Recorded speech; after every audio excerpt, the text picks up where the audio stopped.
Hey yo, salut c'est Light. Ah putain. Yo, salut c'est Light. Aujourd'hui on se retrouve pour une vidéo sur mes Draco Shoes. Avant de vous les montrer, de toute façon je vous ai spoilé dans la miniature, il est important de savoir comment j'ai fait ça et surtout pourquoi j'ai fait ça. Je vais vous raconter un petit peu toute l'histoire. L'histoire commence en 1914. Les obus explosifs ne cessent d'augmenter. Non, c'est pas cette histoire, À quel point je suis complètement pété comme mec. Regardez mon ordinateur, il s'appelle Draco Ordinateur. En 2012, je commence à faire du breakdance depuis très peu de temps. J'utilise des chaussures complètement random, des chaussures légères, où je me sens bien tout simplement, voilà, les moins chères généralement. J'ai laissé tomber les marques depuis un certain temps. Forcément, je rencontre les breakers avec qui je vais passer des années à m'entraîner et me parler sans cesse des Pumas Suède. Les Pumas Suède, c'est des Pumas qui ont historiquement été inscrits dans le monde du breakdance. À ce moment-là, j'aime pas trop forcément le design, mais je m'intéresse à cette chaussure. Je vais dans un magasin et pareil que la dernière fois que j'étais allé à Paris, il n'y avait pas actuellement le modèle rouge, bien rouge quoi. Vous voyez, c'était un modèle, à l'époque c'était un style un peu vintage et tout, donc forcément il n'y avait que des couleurs ternes. Et il me disait, bah achète la rouge. Mais je dis, ouais, mais ce rouge il est dégueulasse. Putain, les gars, moi je peux pas acheter ça, je trouve pas ça beau. Vous me connaissez, je vais sur internet. Ouais, je fais bien l'ordi.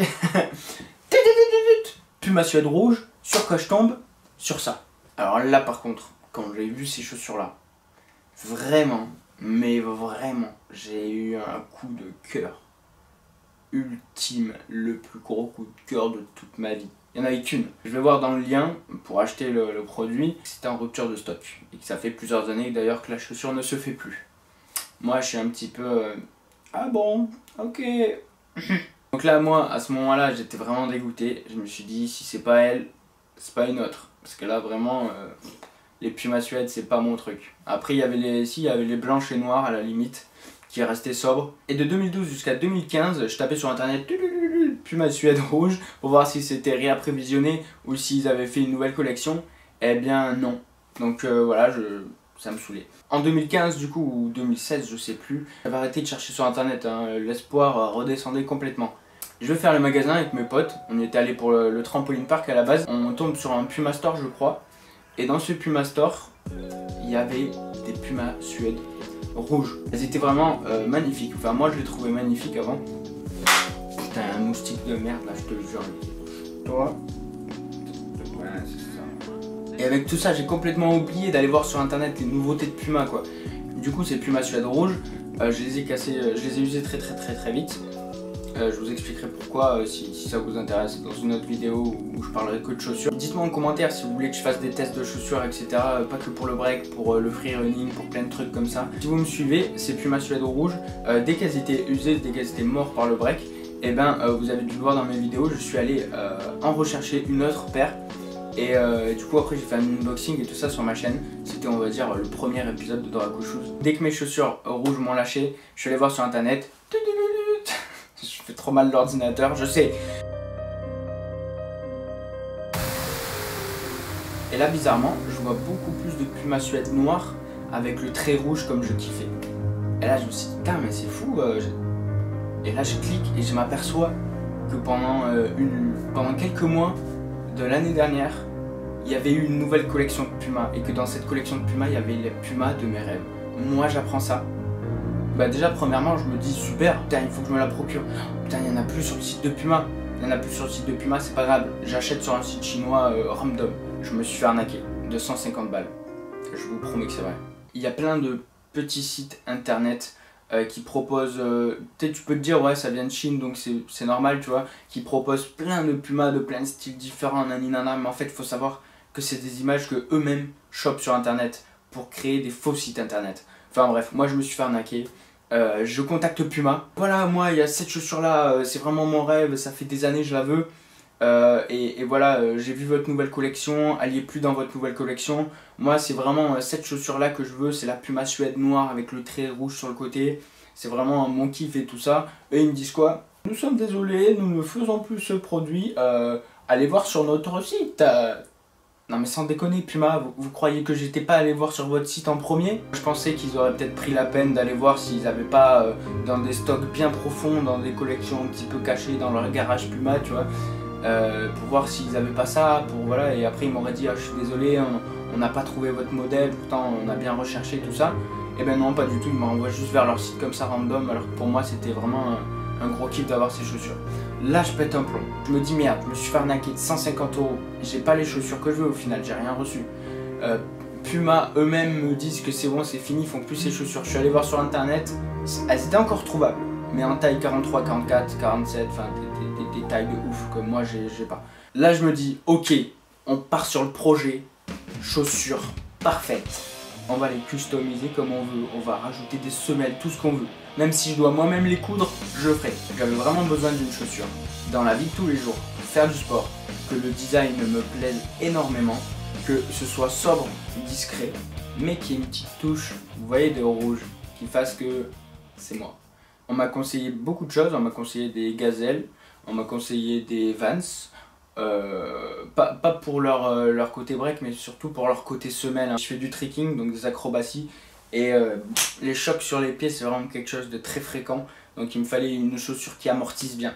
Là j'ai recherché en fait, et dans toute ma recherche de toutes les marques que j'ai faites, j'ai vraiment trouvé des chaussures vraiment super.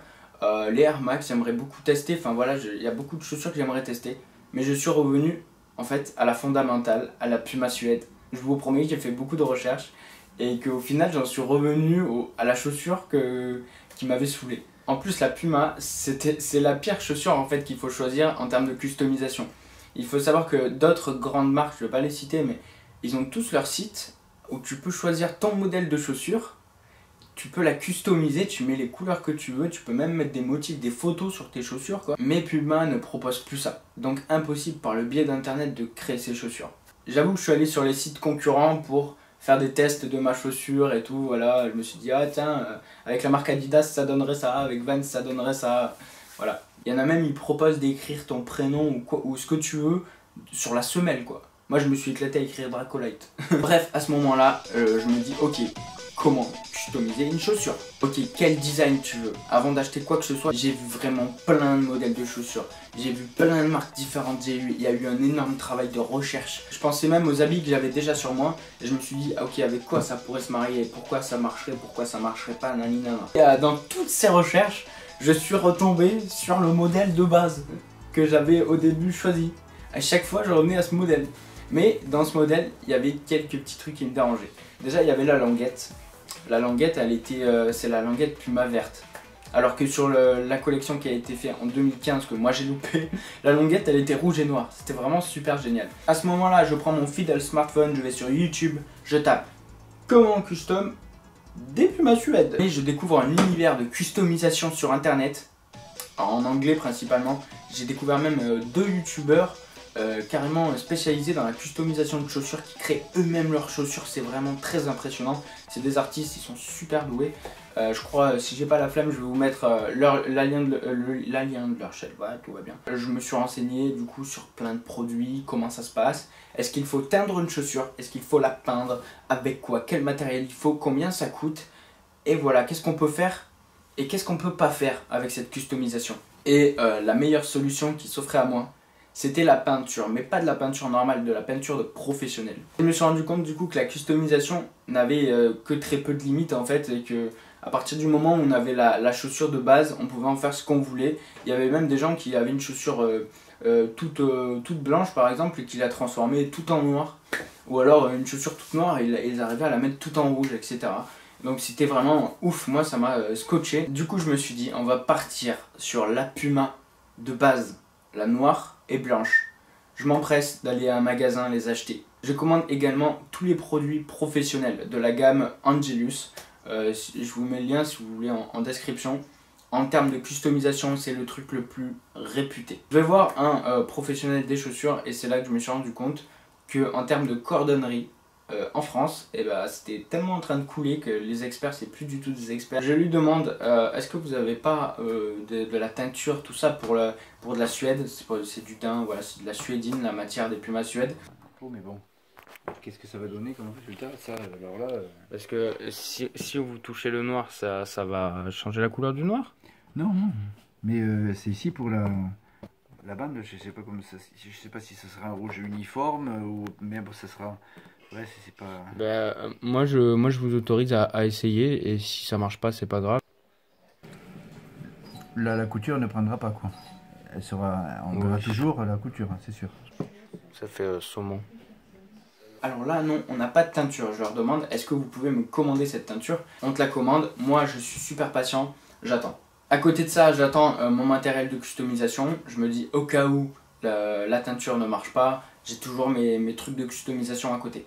Donc voilà, j'ai acheté ma paire de Puma Suède noire et blanche. J'y touche pas. Et j'y touche pas, la paire de chaussures est neuve, j'y touche pas. Je suis patient, je suis patient.